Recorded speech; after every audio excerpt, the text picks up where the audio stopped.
I am law. Law is built on mathematical principles. Fundamental to law are factors, the combination of which yields an effect. I am Alpha and Omega. I am the beginning and the end. I am the first and the last. I take myself from less to more. I exist for my own good, my own glory, and my own purpose. Behold, I am one. Welcome to part 6 in this spirituality session series entitled Unfolding the Missing Piece in the Spiritual Puzzle.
I am Alpha and Omega. I am the beginning and the end. I am the first and I am the last. We ended part 5 by saying that, having indulged ourselves into all that the secret book of John had to say about the primordial or original substance, the one is a self-organizing system. A truly self-organizing system is not linear in its operation. It must be cyclical. It must be cyclical in that the starting point must be the ending point. The alpha must be the omega, and the beginning must be the end. The first must be the last.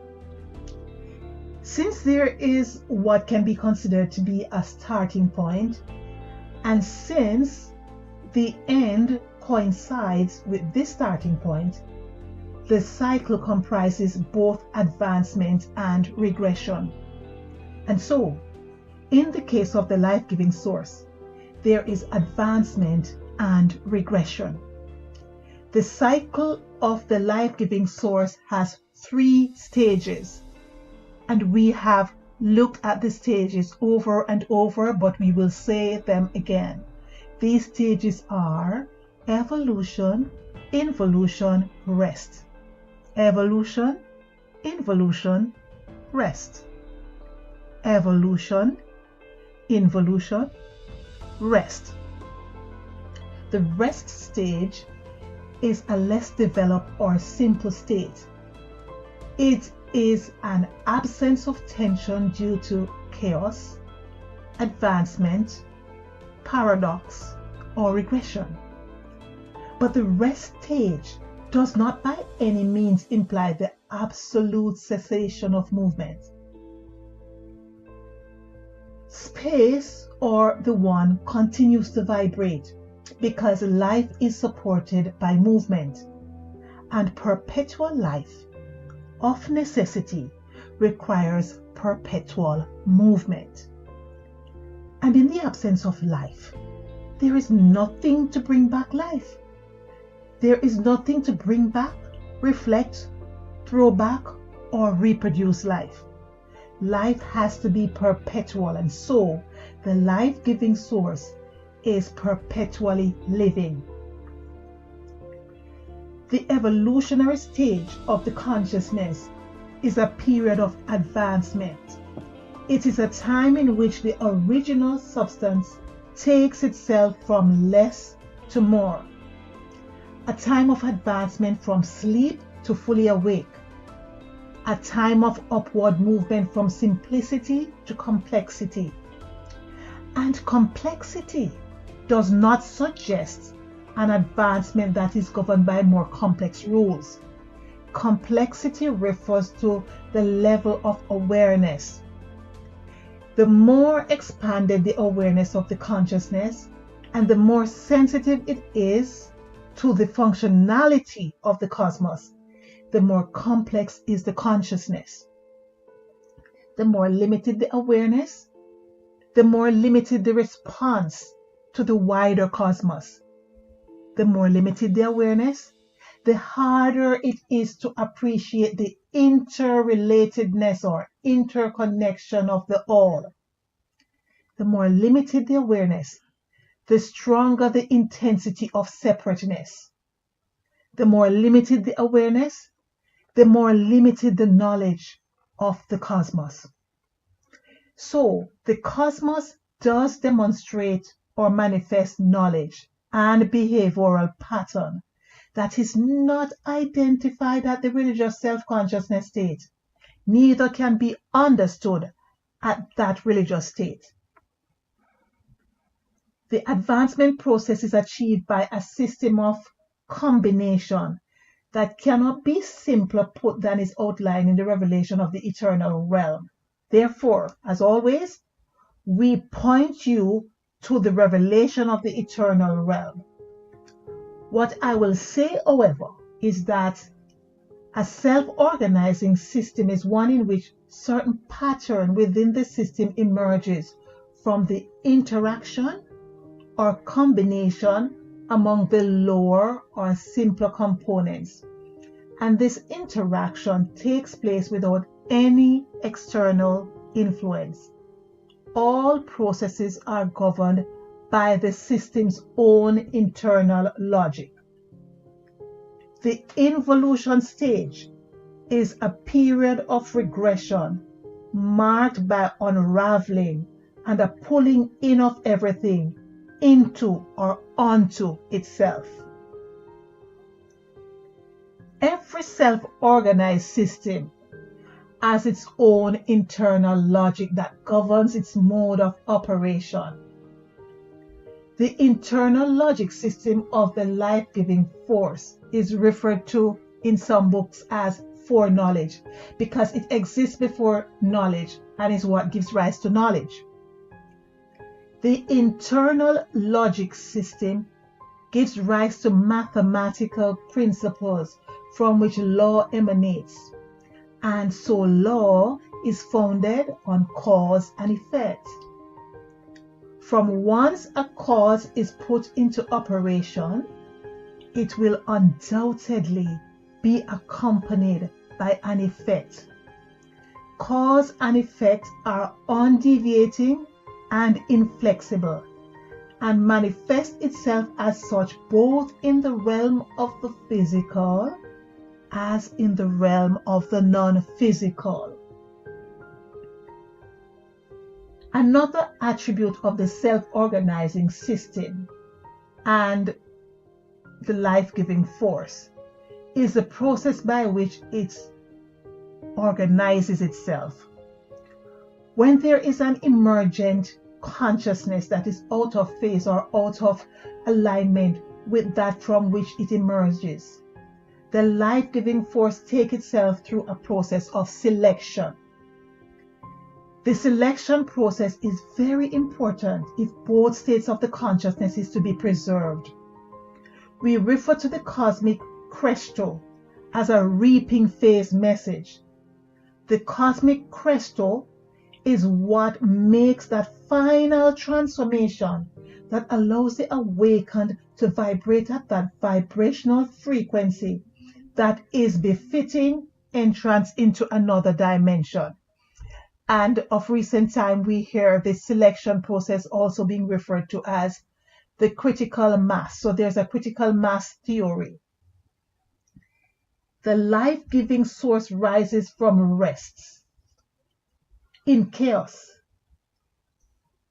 This chaos is a tension that results in an illusionary splitting.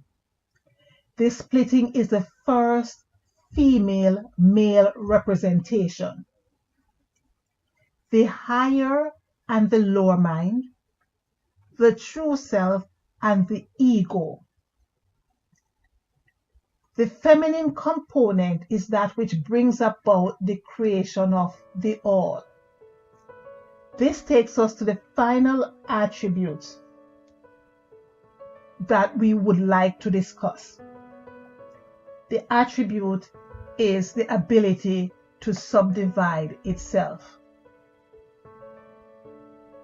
And it is this ability to subdivide itself that gives rise to the higher principle and the lower principle, the higher self and the lower self, above and below, the so-called light and dark.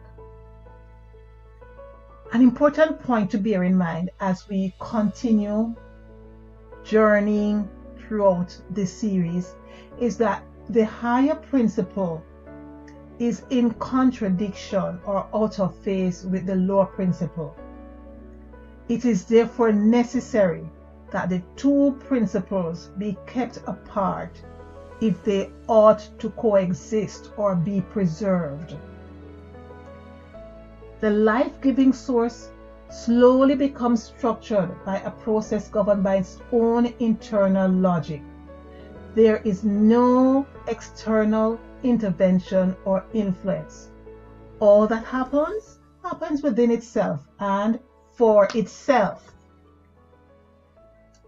The life-giving source is conscious energy, and the advancement or awakening of itself is the advancement or awakening of its consciousness. Consciousness advances by becoming more aware, and for the consciousness to become more aware, the life-giving source has to be knowledge. That gives rise to knowledge. Knowledge must have the ability to advance, to move from simple or rudimentary to become more complex. And aspects of the consciousness must possess a willingness to embrace knowledge and to let go of knowledge so as to become aware. If there is a resistance to let go of that which is simple so as to embrace that which is more advanced, there can be no advancements and no evolutionary stage of the cycle. The original substance experiences a sense of accomplishment as it takes itself from a lower state to a higher state. Now, forethought or foreknowledge gives birth to thought or knowledge. We do not create knowledge. Knowledge is inherent to the life-giving force. And every state and stage of the consciousness is aligned to a set of beliefs. In fact, your thought process is an identity mark of your state or stage of the consciousness. Now, evolution is not just vertical, and we refer to this in a previous video as well. Evolution is horizontal, and so within any given degree of the consciousness, knowledge spreads itself out to produce numerous belief systems. We will save ourselves some time here by just asking that you make reference to the previous video, Evolution and Your Spirituality. The knowledge produced cannot be higher than the internal logic from which it emanates. The internal logic is the essence, the powerhouse, the cosmological law that governs the whole. A self-organizing system takes itself from less to more. And we've been repeating this over and over. And the only way it can do so is to have within itself the mechanism or machinery that spurs aspect of itself upward and onward. Jesus is sometimes criticized for making the following comment: if your hand offends you, cut it off. it is better to enter the kingdom maimed. What Jesus was pointing out or emphasizing here is that as spirit beings, we must be prepared to let go. We must let go if we must advance. And there is nothing to offend us as much as our long-standing belief system or knowledge does. We must be prepared to move away if we are to grow. We cannot remain in the same position and still grow. We have to move. We must advance. We must let go, and we must embrace something new. Because there is a resistance within the consciousness to change, the mechanism or machinery that spurs the consciousness to keep moving forward has to be able to produce experiences that bring about discomfort. The consciousness does not move without discomfort. If the consciousness is comfortable where it's at, it will not move.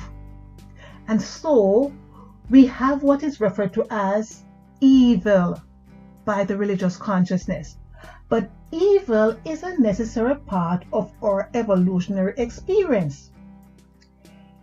If we would be true to ourselves, we would admit that evil heightens our awareness than any good could.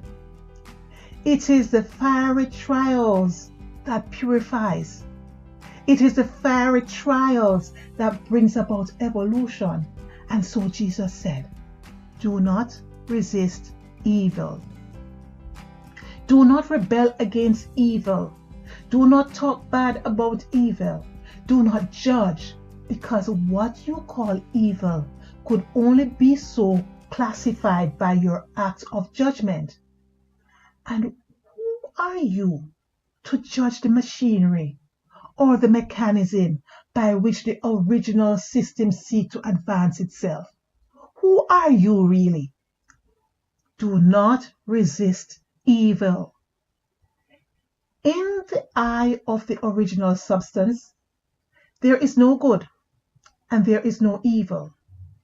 All that exists are experiences that are necessary for its evolutionary experience. To facilitate the advancement of its consciousness, the original system or the life-giving force uses aspects of its consciousness to spur other aspects of its consciousness forward. Remember that anything it needs has to be found within itself. There's nothing outside, no outside influence. To realize this goal, there is the need for what we call group consciousness. So the group consciousness phenomenon suggests that aspects of the consciousness are awakened at different times. This means that while there is similarity in awareness within a group, there is disparity in awareness when compared to other groups. As the groups relate one with the other, the interaction brings about a heightening of the consciousness. However, this process lends itself to much conflict and tension in relationships.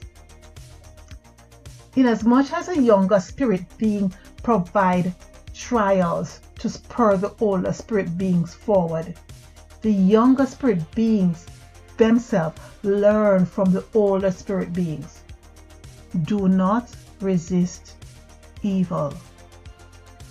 The evolution of the consciousness is further influenced by gods and lords and angels, guides, and other pockets or units of emotional energy.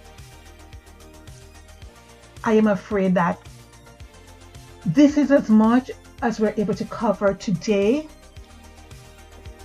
In part 7 of this series, we will look more closely at what is the consciousness.